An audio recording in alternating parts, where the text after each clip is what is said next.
आज से करीब 7 करोड़ साल पहले हमने विशालकाय डायनासोर को खो दिया। हम सब जानते हैं कि ऐसा धरती पर आए महाप्रलय की वजह से हुआ था। लेकिन क्या आप जानते हो कि उस महाप्रलय के ठीक बाद धरती पर क्या हुआ था? पृथ्वी से करोड़ों किलोमीटर दूर अंतरिक्ष में एक बड़ी सी चट्टान भटक रही थी। ये चट्टान कोई एस्ट्रॉयड या उल्कापिंड नहीं, बल्कि डायनासोर का काल थी। ये चट्टान पृथ्वी के बीते हुए कल और आने वाले भविष्य की नींव रखने वाली थी। ये चट्टान एक युग परिवर्तन करने वाली थी। ये चट्टान किसी के लिए अभिशाप तो किसी के लिए वरदान बनने वाली थी। ये चट्टान पृथ्वी को हमेशा के लिए बदलने वाली थी। डायनासोर के अलावा अन्य प्रजातियां के जानवर भी इस धरा पर सुखमय जीवन बिता रही थीं। लेकिन उनको क्या पता कि उनकी ओर उनका काल हर पल बहुत तेजी से बढ़ रहा है। जैसे ही ये एस्टेरॉयड पृथ्वी के वायुमंडल में प्रवेश करता है, वैसे ही वायुमंडलीय की वजह से ये एस्टेरॉयड एक बड़ी सी आग की बॉल में तब्दील हो जाता है और अचानक ही वो चट्टान बहुत तेज गति से पृथ्वी से टकराती है और पृथ्वी पर एक महाविस्फोट होता है। ये विस्फोट इतना भयंकर था कि आज इंसानों द्वारा बनाई गई सबसे खतरनाक न्यूक्लियर बॉम्ब से भी 10 करोड़ गुना ज्यादा।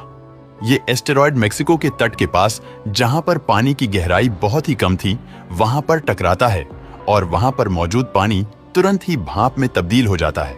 जैसे ही ये एस्टेरॉयड पृथ्वी से टकराता है तो इसकी गति इतनी तेज थी कि ये 1 सेकंड से कम समय में पृथ्वी के अंदर समा जाता है। उस टक्कर में हिट इतनी ज्यादा पैदा होती है कि उस जगह में मौजूद मिट्टी और पत्थर भाप में तब्दील हो जाते हैं और वो छिटक कर सैकड़ों किलोमीटर ऊपर आसमान में चले जाते हैं।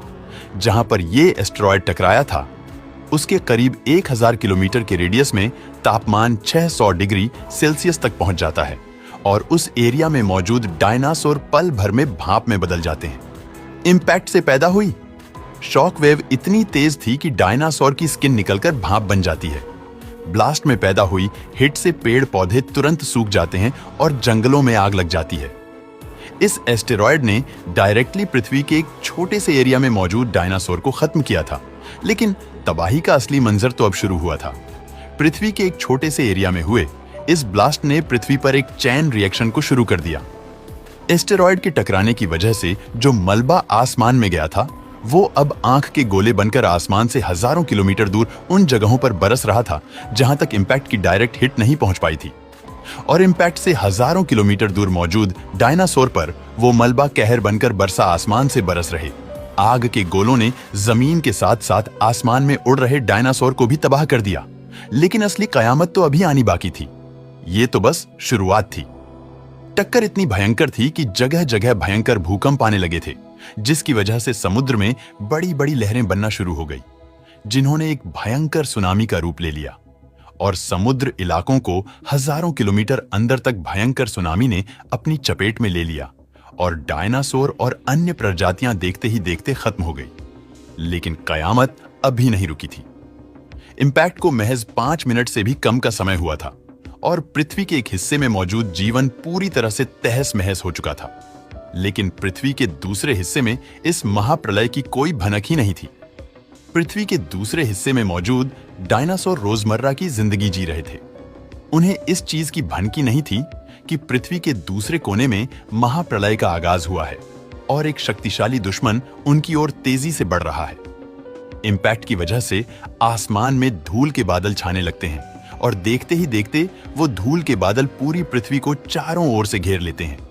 आसमान में छाई धूल की एक मोटी परत ने पृथ्वी को ढक दिया और सूरज से आने वाली रोशनी को ब्लॉक कर दिया और धूल के उन बादलों ने पृथ्वी को कुछ इस कदर घेरा कि अगले 1 साल तक सूर्य की रोशनी पृथ्वी तक पहुंची नहीं पाई, जिस वजह से वनस्पतियां और पेड़ पौधे फोटोसिंथेसिस की क्रिया नहीं कर पा रहे थे। जिस वजह से पेड़ पौधे और वनस्पतियां खत्म होने लगी। जब ऐसा होने लगा तो जो शाकाहारी डायनासोर थे और अन्य प्रजातियां के शाकाहारी जानवर थे, वो पर्याप्त भोजन ना मिलने की वजह से शाकाहारी डायनासोर और अन्य शाकाहारी जीव धीरे धीरे खत्म होते गए।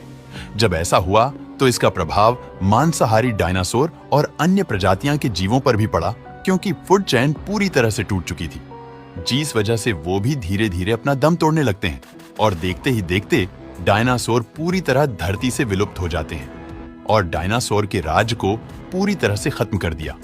वैज्ञानिक मानते हैं कि इस महाप्रलय में जो छोटे छोटे जानवर थे, जिनका वजन 25 किलोग्राम से भी कम था, वो जिंदा बच जाते हैं। इसका कारण यह था कि छोटे जानवरों को जिंदा रहने के लिए बहुत ही कम भोजन की आवश्यकता होती, तो वह सड़े हुए डायनासोरों, फंगस और छोटे मोटे जीवों को खाकर अपने आप को इस आपदा से बचा लेते हैं। इस महाप्रलय ने क्रिटेशियस पीरियड को खत्म कर दिया और इसके बाद एक नए एरा की शुरुआत होती है, जिसे पेलियोगीन पीरियड बोला जाता है। लेकिन ये बात सच है कि हर महाप्रलय के बाद प्रकृति नए जीवों और प्रजातियां को इवॉल्व करने का मौका देती है और पुराने साम्राज्य को खत्म करता है। अब सवाल ये आता है कि अगला महाप्रलय में क्या होगा? आपको क्या लगता है, कमेंट करके जरूर बताना।